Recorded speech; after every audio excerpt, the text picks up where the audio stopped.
Hi friends, मैं हूं रामा। आप सभी को स्वागत है रामा कोचिंग सेंटर में। आप सब कैसे हैं? उम्मीद करते हैं कि आप सब बहुत अच्छे हो जाएगा और साथ में आप सब होली का त्यौहार भी आप सब अच्छे से मना ली हो जाएगा। बट बाहर से तो रंगीन हो गए, देखिए अंदर से भी तो रंगीन होना है। अब कहिएगा सर अंदर से रंगीन कैसे होते हैं? तो अपने जीवन को रंगीन बनाना मतलब ये होता है कि अपने जीवन में रंग को घोलना। अब कब होगा? कड़ी मेहनत करने से होगा, अच्छे पद पर जाने से होगा, समाज गांव समाज में इज्जत कमाने से होगा, अपने दोस्तों के साथ। लेकिन ये सब कब होगा? रामा कोचिंग सेंटर के साथ जुड़ने से होगा। वो कैसे होगा? क्योंकि आपको हम अच्छे से पढ़ाने वाले हैं 10th का मैथ। तो आपका जो एक्सरसाइज 1 है उसका टोटल थ्योरी हम अच्छे से करवा चुके हैं। अब आता है एक्सरसाइज की बारी। कोई स्टूडेंट अगर मेरा थ्योरी नहीं किया हो तो जाइए प्लेलिस्ट में 10th का थ्योरी बना हुआ है, उसमें प्लेलिस्ट में आपका सारा वीडियो है, आप देख लीजिएगा। तो आज प्यारे बच्चों हम क्या करने वाले हैं? एक्सरसाइज 1.1। तो आप सब एक्सरसाइज 1.1 निकालिए। क्वेश्चन हम सेट कर देंगे, स्क्रीन पर भी दिखेगा, बट मेरे साथ साथ आप भी चलिए। वो कहते हैं ना कि साथ साथ चलने पर जो सफ़र होता है आसान हो जाता है। ठीक है, तो आप सब एक्सरसाइज 1 निकालिए और इतना विश्वास दिलाते हैं कि एक बार बनाने के बाद आपको दोबारा बनाने की जरूरत नहीं पड़ेगा। पूरा माइंड में नहीं जहन में उतार दिए। बस आप सब घबराइएगा नहीं, मेरे साथ प्यार से जुड़े रहिए क्योंकि आपके साथ अब हम खड़े हैं। ठीक है, तो चलिए एक्सरसाइज 1.1 निकालिए और इसका जो पहला सवाल है वो आप सब लिखिए। पहला सवाल में कह रहा है क्या पढ़ना है? निम्नलिखित संख्याओं का एचसीएफ ज्ञात करने के लिए यूक्लिड विभाजन एल्गोरिथम का प्रयोग कीजिए। किसका प्रयोग करना है? यूक्लिड विभाजन एल्गोरिथम। यूक्लिड विभाजन एल्गोरिथम क्या होता है आप सबको पता है? A=BQ+R होता है, जहाँ पे A भाज्य है, B क्या है? भाजक है, और Q क्या है? भागफल है, और R क्या है? शेषफल है। आपको थ्योरी में हम अच्छे से बना दिए हैं। पहला सवाल में दिया है 225 और कितना? 135। देखिए इसको यूक्लिड विभाजन एल्गोरिथम का प्रयोग करके एचसीएफ ज्ञात करना है। यूक्लिड विभाजन एल्गोरिथम क्या होता है? A=BQ+R होता है, जहां आप सबको जानते हैं कि A क्या होता है? सबसे बड़ा होता है। कोई नहीं जानते हैं तो फिर समझिए। इसी को अगर हम लिख दें कि भाज इजकल भाजक गुने भागफल अब प्लस शेषफल, तो कोई दिक्कत नहीं है। आप सबको जानते हैं कि A कोई संख्या है, अगर हम B से भाग दिए Q और यहाँ क्या बचता है? R, तो सबसे बड़ा क्या होता है? A होता है, तब तो 20 से भाग लगता है। अगर A बड़ा नहीं होता क्या 20 से भाग लगेगा? नहीं। तो इसी प्रकार इन दोनों में सबसे बड़ा क्या है? 2 से 25 है, तो A का मान कितना हो जाएगा? 2 से 25, और B का मान कितना हो जाएगा? 135। यहाँ तक ले किसी को कोई दिक्कत है? बोलिए नहीं, क्योंकि यूक्लिड विभाजन एल्गोरिथम यही कहता है कि A क्या होता है? BQ+R होता है। एकदम आसानी से पढ़ते चलना, सवाल एकदम इजी है, अच्छे से मन लगा पढ़ेंगे। ठीक है, एकदम अच्छे से पढ़ेंगे। तो यहाँ भाज इसी को यूक्लिड विभाजन जी ने इनको इस रूप में क्या कर दिया? दर्शा दिया।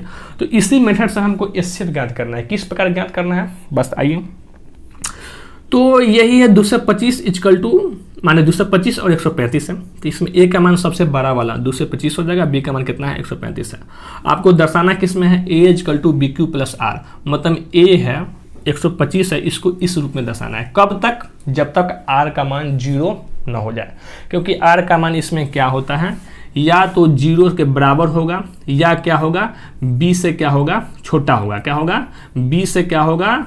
छोटा होगा। R का मान इतना ही ना होता है, तो हमको हर हाल में क्या लाना है? 0 लाना है। क्या लाना है? 0 लाना है। तो इसको किस प्रकार बनाएंगे? उसके बनाने का तरीका आप सब जानते हैं, एकदम गांव वाला मेथड, जो हम सब गांव वाला क्या, जो एकदम बेसिक मेथड हम सब जो बचपन से पढ़ते आए हैं उस प्रकार से पहले इस दोनों का क्या निकालेंगे? हम एचसीएफ निकाल लेंगे। कितना हो जाएगा? 2 से 25, इसको निकालेंगे 135 से, एक बार में देंगे तो 135, घटाया जाएगा तो 0, और ये हो जाएगा 9। फिर यहाँ पे 135, फिर 1 बार में देंगे तो 90, यहाँ क्या बचेगा? यहाँ पे 45, फिर यहाँ पर 90, 45 दूनी क्या हो जाएगा? 90, ये कट गया। तो यहाँ पर हो जाएगा 2 से 25 = 135 गुने, देखिए 135 BQ क्या होता है? बगल वाला होता है, तो ये बगल वाला 1 प्लस R है ना, R क्या होता है? नीचे वाला होता है, देखिए नीचे वाला, तो क्या हो जाएगा यहाँ पे 90। अब इसी क्रम को हमको लिखते चलना आगे बढ़े। ठीक है, अब यहाँ पर आ जाएगा 135, यही 135 यहाँ उतरेगा। जब तक उतरेगा, ये जो साइड वाला होता है वही बगल में उतरते रहता है। क्या होता है? उतरते रहता है। कब तक? जब तक 0 ना आ जाए। पहला सवाल देखिएगा तो आपको समझ में आ जाएगा। तो फिर 135 देखिए, जिस प्रकार हम 225 लिए है बिचला वाला, तो 135 गुने 1 प्लस 90 लिखे हैं। उसी प्रकार हम क्या लिए? 135 लिए हैं, तो क्या लिखेंगे? 90 गुने 1 प्लस 45। फिर अगर हम 90 लेंगे तो 45 गुने 2 प्लस 0, नीचे आ जाएगा तो क्या हो जाएगा? 0 है।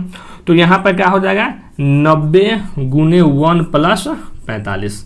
फिर यहाँ पे बगल वाला उतर जाएगा 90 यहाँ पर, तो क्या हो जाएगा? 45 गुने 2 प्लस 0। जब ये 0 आ जाए तो हमको छोड़ देना है। क्या करना है? छोड़ देना है। तो यहाँ पर जो HCF होगा यही पहला वाला होता है। क्या होता है?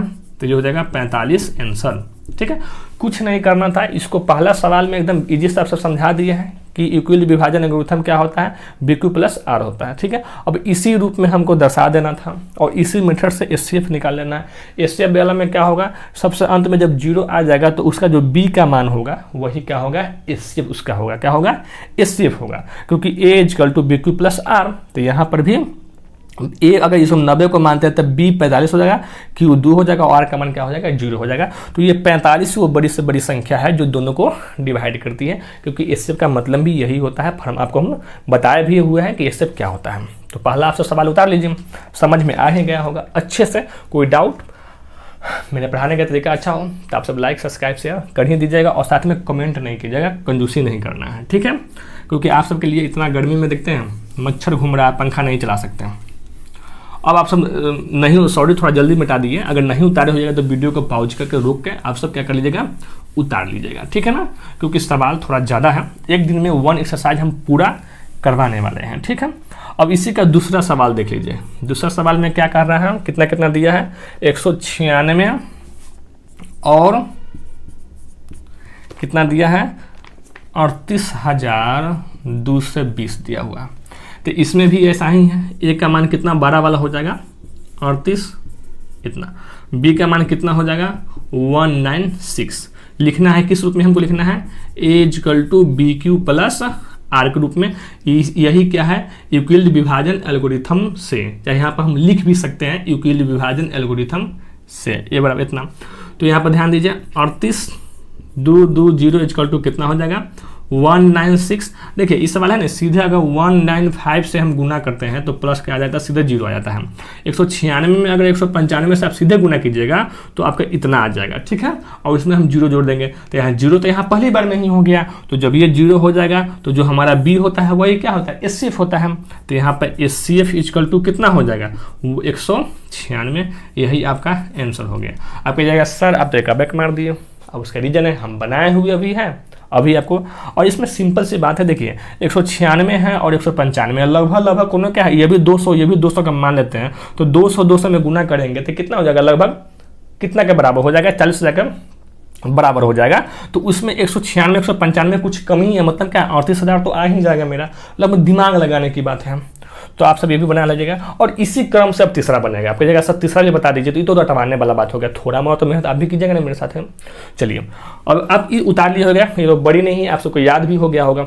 ठीक है, 196 में 195 से गुना करेंगे तो क्या हो जाएगा? 0 आ जाएगा। लेकिन इसका जो दूसरा नंबर सवाल है ना, 2 नंबर सवाल, वो बहुत ही समझने वाली बात है, क्योंकि 2 नंबर और उससे आगे जितना सवाल है सब इसी बेस पे है। अब 2 नंबर में हम सब थोड़ा ध्यान से, आप सब एकदम बिल्कुल अच्छे से साइलेंट होकर समझिए। दूसरा नंबर सवाल में कह रहा है कि दर्शाइए कि कोई भी धनात्मक विषम पूर्णांक, क्या हो जाएगा? धनात्मक विषम पूर्णांक। क्या बोलना है? विषम पूर्णांक। याद रखिएगा, विषम पूर्णांक। अब कोई कहेगा सर विषम संख्या किससे कहते हैं? तो आप सबको पता है वैसी संख्या जो 2 से पूरी ना कटे।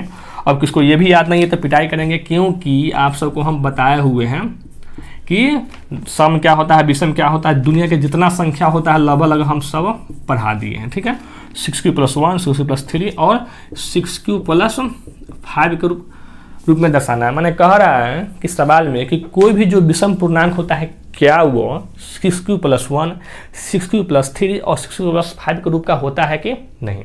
आपको बस ये दर्शाना है, प्रूव करना है कि अगर विषम है तो इसी रूप में होगा। किस प्रकार वो हम बताते हैं। देखिए पहले ये बोल दिया है कि यहाँ पे क्या है 6q + 1, 6q + 3 और 6q + 5।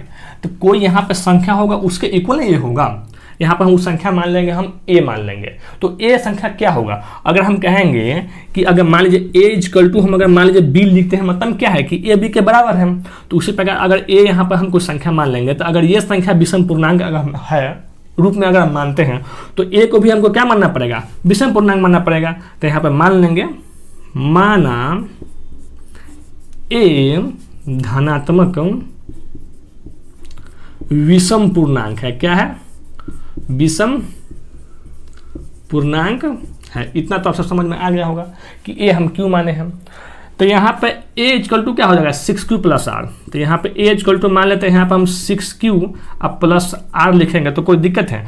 क्योंकि देखिए हम एक बात अब क्यों कह रहे हैं, चाहे हम a = ये ना लिखे, अगर मान लेते हैं हम a = यहाँ पर bq + हम r लिख ले, जहां आप सब यहाँ पर लिख सकते हैं, जहां r का मान क्या क्या हो सकता है, कंडीशन क्या है, यूक्लिड विभाजन एल्गोरिथम का कंडीशन क्या है कि जो r का मान होगा वो 0 से क्या होगा, आप ही बताइए, 0 के बराबर होगा या इक्वल होगा, है कि नहीं। लेकिन b से हमेशा क्या होगा? छोटा होगा कि नहीं। तो यहाँ पर b का मान कितना दिया हुआ है? 6 दिया हुआ है कि नहीं। चाहे यहाँ पर लिख सकते हैं कि यूक्लिड विभाजन एल्गोरिथम से, यहाँ पर लिख सकते हैं, अब यहाँ पे लिख लीजिए, अब यूक्लिड देखिए विभाजन एल्गोरिथम से, यहाँ पर ये हुआ यूक्लिड विभाजन एल्गोरिथम से क्या होगा? a = इस समझाने के लिए हम लिख रहे हैं, लिखिएगा तो कोई दिक्कत नहीं है। तो b का मान कितना है? 6 है।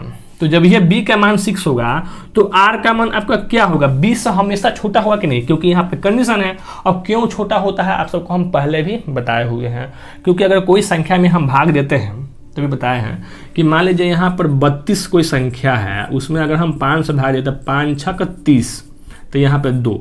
देखिए ये अगर ये b है तो ये 2 क्या है? b से छोटा है कि नहीं? छोटा है।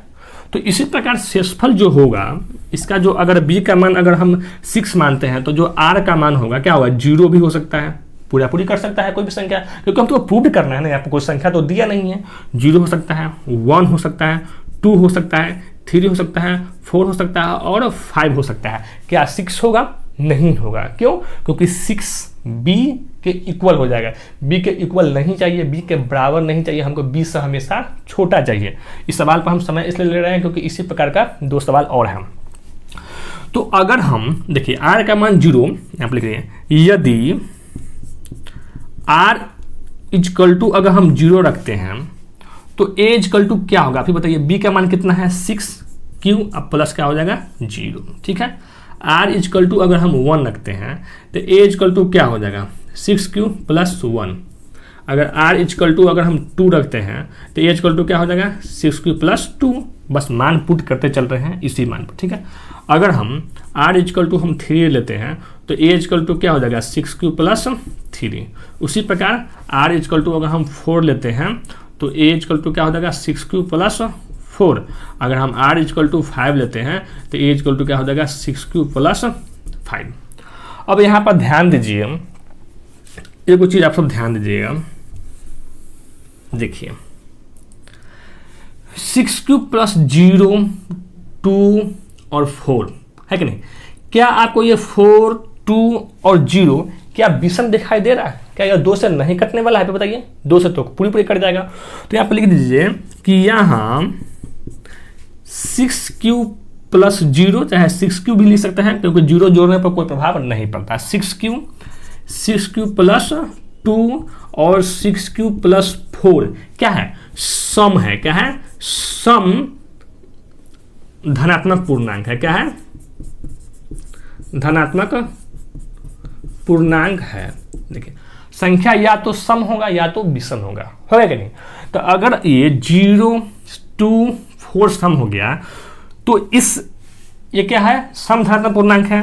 तो इसलिए 6q + 1, 6q + 3 और 6q + 5 क्या है? विषम धनात्मक विषम पूर्णांक है। यही आपको प्रूव करना था, है कि नहीं? यहाँ पर अब आप प्रूव कर चुके हैं। बस इतना ही सा सिंपल था। किसी को दिखाई दे रहा है कि नहीं? दिखाई तो उम्मीद करते हैं सबको दे रहा होगा।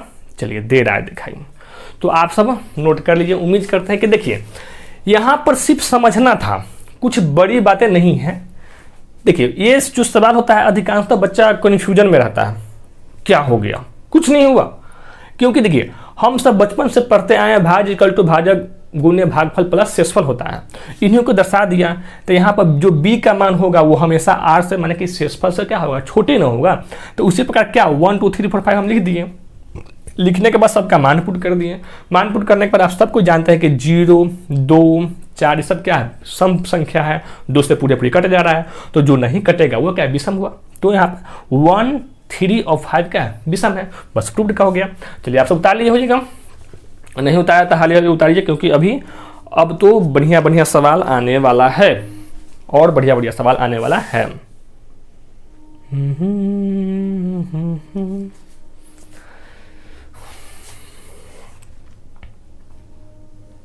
तो प्यारे बच्चों उतार लिए? नहीं उतारे हो जाएगा तो आप सब वीडियो को पॉज कर लीजिएगा। क्या कर लेना है, वीडियो को पॉज कर लेना है, और फिर पॉज करके वीडियो को फिर रोक लेना है, और फिर उसके बाद बढ़िया से उतार लेना है। देखिए इंपॉर्टेंट यहाँ सवाल को रटने में नहीं है, ठीक है? समझना है कि सर क्या समझा रहे हैं बोर्ड पे, हमको वो समझ में आ रहा है कि नहीं आ रहा है। अगर वो समझ में आ गया ना तो आपको पूरी सब कुछ समझ में आ जाएगा। और थ्योरी में हम इसको इतना डिटेल में समझाए हुए हैं कि आप सब तो पढ़े हो जाएगा, तो देखे भी हो जाएगा कि थ्योरी। देखिए कोई भी सवाल का अगर थ्योरी नहीं, घर बना रहे हैं जिसका नींव ही मजबूत नहीं होगा, तो क्या वो घर टिकेगा? नहीं टिकेगा। तो पहले नींव है। उसी प्रकार हर एक सवाल का थ्योरी क्या होता है, उसका नींव होता है, जड़ होता है। पहले जड़ को पकड़िए, फूंगी तो अपने आप हो जाएगा, है कि नहीं? अब बीज को अगर जमीन में न रोप, क्या हवा में रोप सकते हैं? नहीं रोप सकते हैं। तो पहले थ्योरी को पकड़िए, थ्योरी अच्छे से करवाए हुए हैं, आप सबको बिल्कुल पता है। अब चलते हैं हम तीसरा नंबर सवाल पे। क्या सवाल पे चलते हैं हम? तीसरा नंबर सवाल पे। देखिए कह रहा है कि 6 से 16 सदस्य वाली एक सेना आर्मी को 32 सदस्य वाले एक आर्मी बैंड के पीछे मार्च करना है। दोनों समूह समान संख्या वाला दो है। तो अधिकतम संख्या, देखिए स्तंभों का अधिकतम संख्या माने कि 6 से 16 वो क्या है, पूरा सदस्य है, 32 टुकड़ी में बटा हुआ है। तो सदस्य माने कितना उसका जो मार्च करने वाला जो क्या कहता है स्तंभ हुआ, कितना अधिकतम हो सकता है वो बताना है हम। तो ये अब कितना है, 6 से 16 है, और कितना है, 32 है। कितना है, 6 से 16 है और 32 है, ठीक है? तो यहाँ पर इक्वल विभाजन का ही प्रयोग कर दीजिए, ठीक है ना? यहाँ पर लिख दीजिएगा कि अब a इक्वल टू क्या होता है, बी क्यू प्लस आर होता है, जहाँ पे a का मान कितना है, 6 से 16 है, b आपका कितना हो जाएगा, 32 हो जाएगा, और हमको इसी रूप में दर्शाना है। तो 6 से 16 इक्वल टू कितना हो जाएगा, 32 गुने, अब हम यहाँ पर निकाल लेंगे 6 से 16। देखिए आपको पहले भी थ्योरी में बताए हुए हैं कि अगर सबसे अधिकतम पूछे तो क्या करना है, हमको एचसीएफ ज्ञात करना है। कहीं भी कोई भी सवाल कहीं से भी आपको देखने को मिला अधिकतम से अधिकतम संख्या पूछ रहा है, मतलब आप एचसीएफ निकालेंगे, और कम से कम न्यूनतम से न्यूनतम पूछेगा तो वहाँ पे आप एलसीएम निकालेंगे। चाहे कहीं कहीं एक बैग घंटी जब बज रहा है तो सभी घंटी कब बजेगा उसमें आप सब एलसीएम निकालिएगा। ये सब सिंपल सी थॉट है, मेथड है, थोड़ा मोड़ा जान लीजिए, ठीक है? तो 32 में है तो कितना बार में देंगे, तो 30 दूना 6 से बेसी हो जाएगा तो 19। अगर 20 बार में देंगे तो बेसी हो जाएगा, तो हम 19 बार में देख देखते हैं। यहाँ पे आप गुना कीजिए 32 से 19 में, ठीक है? 9 दूना 18 के 8 हाथ में 1, और 9 3 27 से 28, 2 के 2, और यहाँ पर 3 के 3, 8 8 10 के 0 हाथ में 1, 3 2 5 1 6 से कितने आया, 6 से 8 आया, ठीक है? घटाएंगे तो कितना बचेगा, यहाँ पे 8, ये हो जाएगा 32, तो 8 चौका 32, पूरी क्या हो जाएगा, कट जाएगा।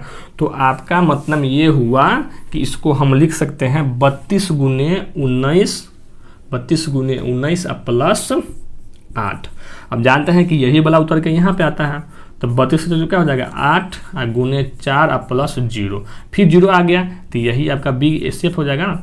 तो यही एचसीएफ कितना हो जाएगा, 8। तो यहाँ बोला अधिकतम स्तंभों की संख्या कितनी होगी, तो 8 होगा। लिख दीजिए यहाँ पे स्तंभों की अधिकतम संख्या कितना होगा, आप सब लिख लीजिएगा, क्या हो जाएगा, 8 हो जाएगा, ठीक है? अब उतारिए।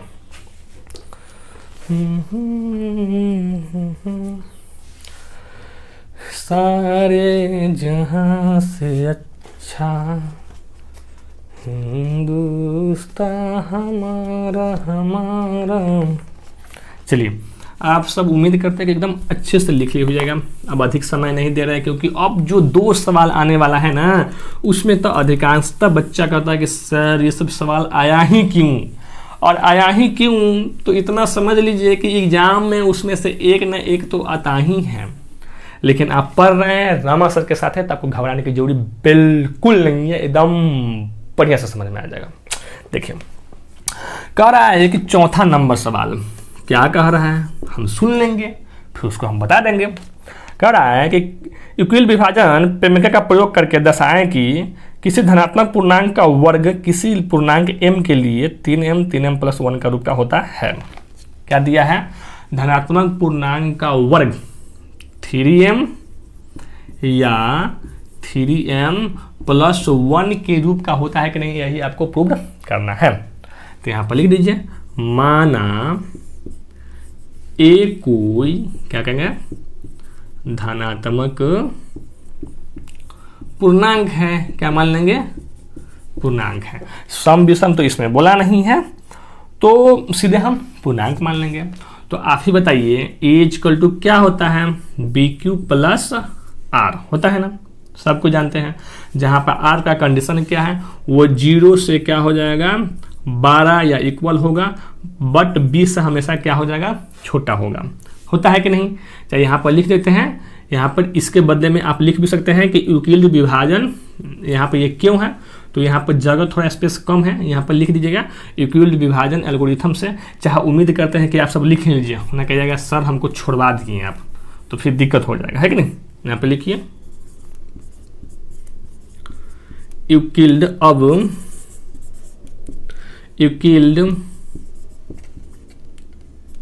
विभाजन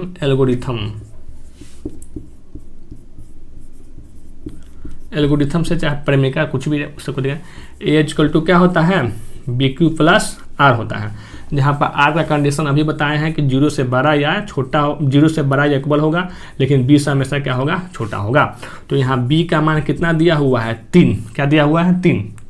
तो R का संभावित मान कितना होगा, 0, 1, 2। बताए थे कि B का मान हमेशा क्या होता है, R का मान B से हमेशा क्या होता है, छोटा होता है। तो यदि ध्यान दीजिए, R अगर 0 है तो A क्या होगा, फिर बताइए। R जब ये 0 होगा तो क्या हो जाएगा, यहाँ पर 3 है कि नहीं, Q अब +0। अगर R 1 रख दे तो क्या हो जाएगा, A क्या हो जाएगा, 3Q + 1। अगर R हम 2 रख दें तो A क्या हो जाएगा, 3Q + 2। अब लिखिए यहाँ पर दोनों ओर स्क्वायर करने पर क्या करना, दोनों ओर वर्ग करने पर देखिए A का वर्ग कीजिएगा तो क्या हो जाएगा, यहाँ पर A² 3Q में अगर 0 हम जोड़ेंगे तो कोई प्रभाव पड़ने वाला है नहीं, तो इसको सीधे स्क्वायर करेंगे तो 3Q के होल स्क्वायर, मतलब 3×9। स्क्वायर का मतलब क्या होता है, कोई भी संख्या जितना दिया है उसका 2 बार गुना करना है, मतलब कि स्क्वायर हो गया, ठीक है, मतलब कि उसका घात 2 है। तो 3Q × 3Q, तो गुना करेंगे तो क्या होगा 9Q²। लेकिन हमको लिखना किस रूप में है, 3 के रूप में लिखना है और m के रूप में लिखना है। तो क्या इसको हम दिखाई दे रहा है ना, 3 कॉमन ले लेंगे तो यहाँ पे क्या हो जाएगा 3Q², क्योंकि 3×9Q²। तो इसी को हम लिख देंगे, यहाँ पर जगह थोड़ा कम है, आप सब लिखिए, जगह थोड़ा कम है, तो इसको हम इधर लिख देते हैं। तो क्या हो जाएगा 3m, इसको क्या मान लिए हम, m मान लिए, लिख देंगे, जहाँ m क्या हो जाएगा 3Q²। पहला तो हो गया, अब दूसरा का स्क्वायर कीजिए। यहाँ पे स्क्वायर करने क्या हो जाएगा, A² 3Q + 1 के होल स्क्वायर, हुआ कि नहीं। तो इसको अगर आप तोड़िएगा तो क्या हो जाएगा, A² + B² + 2AB, तो 3Q का होल स्क्वायर प्लस 1 का whole square plus 2 into 3q into 1, इसको गुना करें 3 तिहाई 9q स्क्वायर प्लस 1 तो यहाँ पे रह ही जाएगा, अब प्लस 3 दूना 6q होगा कि नहीं होगा। अगर आप 1 मिनट दिखाई दे रहा है कि नहीं वो हम चेक करना चाहते हैं, दिखाई दे रहा है। चलिए एक स्टेप हम ले सकते हैं, यहाँ पर अगर हम 3 कॉमन ले लेंगे तो यहाँ पर देखिए 3 तिहाई 9 3q स्क्वायर, इसमें से 3 तो कॉमन होगा नहीं, यहाँ पर कॉमन होगा, प्लस के 3 दूना का 6, यहाँ पर हो जाएगा q, ये हो जाएगा प्लस 1। अब कहिएगा सर ये कॉमन लेने में हमको दिक्कत है, 9th-10th का बच्चा हो कॉमन लेने में दिक्कत हो, अगर इसी को थोड़ा हम इधर डिटेल में बताते हैं। ध्यान दीजिए कितना है 6, शुरू में कितना है 9q है, कितना है 9q स्क्वायर, अगर प्लस 1 है 6 को हम अगर इधर लिख दें 6q अब प्लस 1 तो कोई दिक्कत नहीं। अगर यहाँ पे हम 3 कॉमन ले लेंगे तो यहाँ पर 3q स्क्वायर अब प्लस 2q अब प्लस 1 नहीं ले सकते हैं, गुना करेंगे तो 3 तिहाई 9q स्क्वायर, अब 3 दूना 6q अब प्लस क्या हो जाएगा यहाँ पे 1 का 1 रह ही जाएगा। तो वही बतवा हम यहाँ पर लिख दिए हैं, तो यही क्या हो जाएगा, यहाँ पर 3 कॉमन ले लिए हैं तो यहाँ हो जाएगा 3, इस सब के बदला में क्या हो जाएगा m, और ये हो जाएगा प्लस 1, क्या हो जाएगा प्लस 1, जहाँ पर m इजकल टू क्या है, जहाँ m इजकल टू क्या लिए हैं, ये लिए हैं 3q square plus 2q, 3q square plus 2q। अब इसी प्रकार देखिए, अब इसी प्रकार ये होगा, देखिए ये 1 वाला का मान है, सब घबराइएगा नहीं, कन्फ्यूज में मत पड़ जाइएगा, बोर्ड थोड़ा छोटा है इसलिए हम ऊपर थोड़ा बड़ा बड़ा लिखा गया, अगला बार ऐसा नहीं लिखेंगे, छोटे छोटे लिखेंगे। अगर हम r का मान अब 2 रखते हैं, देखिए तो यहाँ पर अब इसको जब हम स्क्वायर करेंगे, इसको स्क्वायर करेंगे तो क्या हो जाएगा, a स्क्वायर तो हो ही जाएगा, यहाँ पर हो जाएगा 3q अब प्लस 2 के होल स्क्वायर। देखिए एक सिर्फ कैलकुलेशन कर रहे हैं तो a स्क्वायर 3q के whole square plus 2ab 2 into 3q into क्या हो जाएगा b के मान पर कितना है 2 है तो 2 अब प्लस क्या हो जाएगा b स्क्वायर। अब इसको तोड़ेगा तो 3 तिहाई 9q स्क्वायर प्लस 3 दूना 6, 6 दूनी 12q अब प्लस 2 दूना 4 दूना, सॉरी 2 दूना कितना हो जाएगा 4। तो अच्छा आप सब एक बात ध्यान में रखिएगा कि 9q स्क्वायर अब प्लस 12q, क्या 4 को हम 3 प्लस 1 नहीं लिख सकते हैं। अब कहिएगा सर ऐसा क्यों लिखे हैं, क्योंकि हमको हर हालत में 1 के रूप में तो लाना ही है, और साथ में कहीं भी सवाल बनाते समय थोड़ा दिमाग का इस्तेमाल करना पड़ेगा। अब जो ये 3 लिख लिए तो हमको कॉमन लेने भी क्या होगा, सुविधा होगा, कॉमन आसानी से ले लेंगे। तो यहाँ पर फिर हम 3 कॉमन ले लेंगे तो यहाँ पर क्या हो जाएगा 3q स्क्वायर प्लस 3 चौका 12 तो 4q अब प्लस यहाँ पर 3 तो कॉमन ले लिए तो 1 अब प्लस क्या हो जाएगा 1, तो यहाँ भी क्या हो जाएगा 3 पूरा का मान कितना हो जाएगा m अब प्लस 1। मतलब कि हर हाल में यहाँ पर लिख लीजिए कि जहाँ m इजकल टू क्या है 3q स्क्वायर प्लस 4q और प्लस 1। तो आप हर हालत में देख रहे हैं कि कोई भी धनात्मक संख्या का अगर हम स्क्वायर कर रहे हैं धनात्मक पूर्णांक का तो वो 3m और 3m प्लस 1 का रूप का हो रहा है। इस तरह के यहाँ भी क्या हुआ 3m ये वाला है 3m प्लस 3m का रूप में हो गया, ये हो जाएगा 3m प्लस 1 का रूप का हो गया, और यहाँ पे 3m प्लस 1 का रूप का हो गया, छोटा छोटा हो गया, आप सब अस्थिर से उतार लीजिएगा। तो यहाँ पर लिख देंगे कि हाँ कोई भी धनात्मक पूर्णांक संख्या का वर्ग 3m या 3 पूर्वक में लिख लीजिए यहाँ पे, हाँ धनात्मक पूर्णांक का वर्ग 3m प्लस 1 के रूप का होता है। यही आपका लास्ट हो जाएगा आंसर प्रूव्ड। अब देखिए उतारते समय कंफ्यूजन मत होइएगा, ये यहाँ से यहाँ गया, ठीक है, 2 वाला ये वाला यहाँ तक ले है और तीसरा वाला यहाँ है, ठीक है। उतारते समय कंफ्यूजन नहीं होना है क्योंकि हम समझाने के लिए एकदम इजी सवाल है, एकदम आसानी से बताए हैं, टाइम लिए हैं लेकिन आसानी से बताए हैं, तो आप सब भूल-भुला के नहीं अच्छे से बनाइएगा। बोर्ड छोटा है इसलिए इतना कन्फ्यूजन है, अगर मिटा मिटा के बनाएंगे तो शायद आपको दिक्कत होगा। लेकिन हाँ अगले का जो सवाल है क्यू वाला में उसको हम उतार के बनाएंगे, माने कि मिटा के बनाएंगे, ठीक है, उसको 3 हिस्सा में बांध के बताएंगे। चलिए अच्छा उतारिए।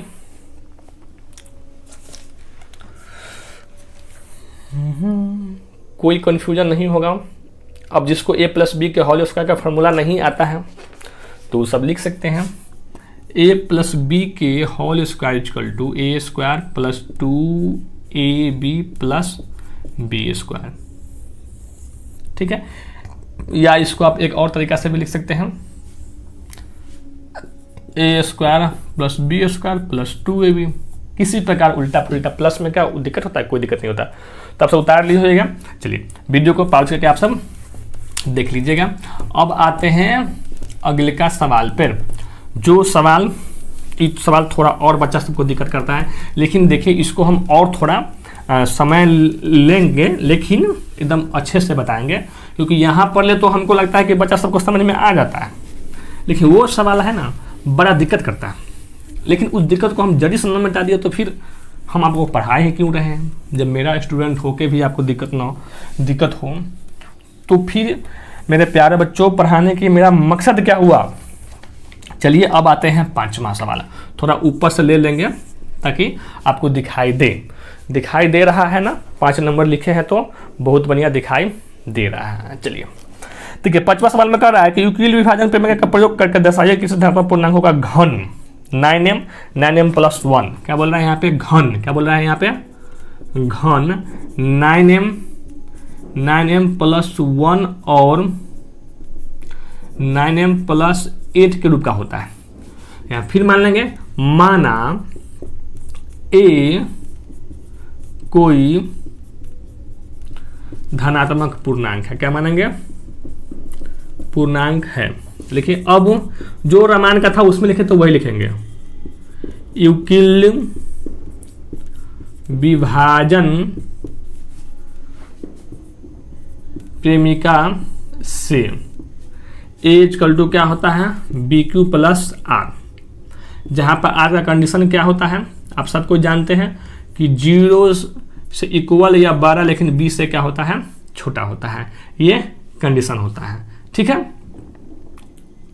अब यहाँ पे एक बात और समझना है कि कहिएगा सर हम B क्या लें, तो यहाँ पे हम कहेंगे B इक्वल टू आप 3 लीजिए। अब कहिएगा सर क्यों? बताते हैं। देखिए यहाँ पे क्या है? घन है। क्या है? घन। घन का मतलब होता है क्यूब। क्या होता है? क्यूब।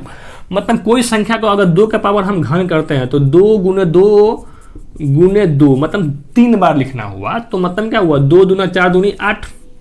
तो अगर हम 3 को घन करते हैं तो 3 तिहाई 9 9 27। तो जब ये 27 आ रहा है मतलब क्या है कि हम 9 उसमें से कॉमन आसानी से ले सकते हैं। ऐसे हम b का मान हम 9 भी रख सकते हैं। 9 लेके भी बनाएंगे तो बनेगा, लेकिन वो बहुत ज़्यादा लंबा हो जाएगा। तो इसलिए हम b का मान 3 ले लिए हैं। उसका रीजन है क्योंकि देखिए अगर हम 3 का घन करते हैं तो 3 गुने 3 तिहाई 9 9 27। तो क्या 27 को हम 9 × 3 नहीं ले सकते हैं? मतलब 9 तो यहाँ पर कॉमन हो ही रहा है, तो इसलिए हम b का मान क्या ले लिए? छोटा 3, क्योंकि सवाल आपका शॉर्ट हो जाए। अच्छा से समझना है, सीधे भागते हुए थोड़ी चलना है। तो यहाँ पर क्या ले लिए? हम 3 ले लिए हैं। तो आप ही बताइए b का मान हम 3 लेंगे तो r का मान कितना हो जाएगा? 0 1 और 2। इसके अलावा कुछ होगा नहीं। यहाँ पर लिखेंगे यदि r इक्वल टू अगर हम 0 लेते हैं तो a इक्वल टू क्या होगा? फिर बताइए। BQ तो 3Q अब प्लस क्या हो जाएगा? 0। अगर r का मान अगर हम 1 लेते हैं तो यहाँ पे a इक्वल टू क्या हो जाएगा? 3Q plus 1। अगर r का मान हम 2 लेते हैं तो क्या हो जाएगा? 3Q इक्वल टू 3Q अब प्लस क्या हो जाएगा? 2।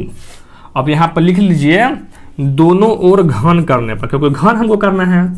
दोनों ओर घन करने पर अब हम यहाँ पर एक सवाल हम साइड में लेंगे, ठीक है, इसलिए अब हम इतना ले लेते हैं। देखिए तो a को घन करेंगे AQ तो यहाँ पे क्या हो जाएगा? 3Q। अगर 0 में जोड़ेंगे तो कोई फर्क पड़ने वाला है नहीं, 0 इसमें जोड़ेंगे तो इसका क्या करेंगे? हम Q करेंगे। तो Q तो करेंगे तो क्या हो जाएगा? 3 तिहाई 9 9 3 27। क्या हो जाएगा? 27Q के होल क्यू। तो 27 में अगर हम 9 कॉमन ले लिए तो यहाँ पे क्या होगा? 9 3 मतलब 3Q के होल क्यू। मतलब क्या होगा? 9m, जहाँ m इक्वल टू कितना है? 3Q के होल क्यूब। ठीक है, अब इसी प्रकार अगर r का मान कितना लेते हैं? 1, तो यहाँ पर a का क्यूब करेंगे तो यहाँ हो जाएगा AQ। तो 3q अब प्लस 1 के होल क्यूब। अब किसी को a प्लस बी के होल क्यूब का फार्मूला नहीं आता है तो आप सब यहाँ पर लिख लीजिए कि a प्लस बी के होल क्यूब का जो फार्मूला होता है a cube plus B cube plus 3ab into A plus B. इसी को बहुत जगह ऐसे भी लिखा जाता है a cube plus B cube अब प्लस 3a² बी अब प्लस 3b² a। दोनों में कोई भी वही सवाल है, इसमें सिर्फ गुना कर दिया, गुना नहीं होता है तो इसको गुना करेंगे तो क्या हो जाएगा a क्यूब मतलब 3q के होल क्यूब b क्यूब, चाहे पहले हम यही ले लेते हैं 3ab into A plus B. तो 3 इंटू ए का मान कितना है 3q, ठीक है 3q इंटू 3ab, बी का मान कितना है 1 इंटू ए प्लस बी। तो 3q प्लस 1 इंटू क्या ये हो जाएगा बी क्यूब। तो बी के जगह पर कितना है 1 है तो यहाँ हो जाएगा 1 के होल क्यूब। यहाँ पर हम क्यों लिए हैं कॉमन, वो भी एक रीजन है।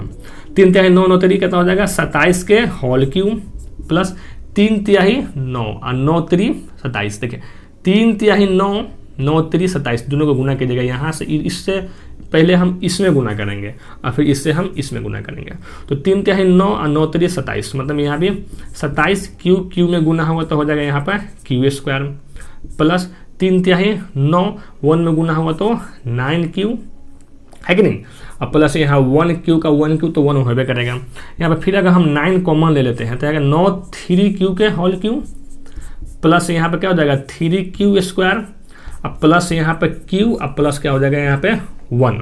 तो इसी को अगर हम मान लेंगे तो 9m क्या हो जाएगा प्लस 1 और जहाँ m इक्वल टू क्या हो जाएगा, जहाँ m इक्वल टू क्या हो जाएगा 3q के होल क्यूब 3q² और प्लस q, यही ना हुआ। अब देखिए गुना उना में आप सब चेक करते रहिएगा, यहाँ पे गलती हो सकता है। यहाँ पे r का मान हम 1 ले लिए थे, अब हम लेंगे ये वाला r का मान 2 वाला। अब कहिएगा सर इसको आप फिर मिटा कर दोबारा से बना दीजिए जैसे में अलग से, तो आपको उम्मीद करते हैं फिर दिक्कत होगा। अब इसको हम यहाँ पर ले लेते हैं, क्या लेते हैं यहाँ पर ले लेते हैं। आप सबको खाली समझ में आनी चाहिए। देखिए अगर r का मान 2 है तो a इक्वल टू क्या है 3q अब प्लस 2, यही ना। घन कीजिएगा तो a क्यू, ऐसे घन कीजिएगा तो 3q अब प्लस 2 के होल क्यूब। तो a क्यू 3q के whole cube plus b Q चाहे 3ab 3 into a into b into a plus b into b के होल क्यूब। 3 तिहाई 9 3 27 के whole cube 27 Q whole cube, ठीक है प्लस यहाँ पर 3 तिहाई 9 9 दूना 18 18 3 कितना हो जाएगा 54 क्यू में गुना हो जाएगा क्या हो जाएगा यहाँ पे q² प्लस 3 तिहाई 9 9 दूनी 18 18 दूना 36 36 क्यू यहाँ पे नहीं था क्या हो जाएगा यहाँ पे क्यू अब प्लस 2 दूना 4 दूना कितना हो जाएगा यहाँ पे 8। देखिए इस सब में से 9 हमको कॉमन हो जाएगा तो यहाँ पर 9 क्या कर लेंगे हम कॉमन लेंगे।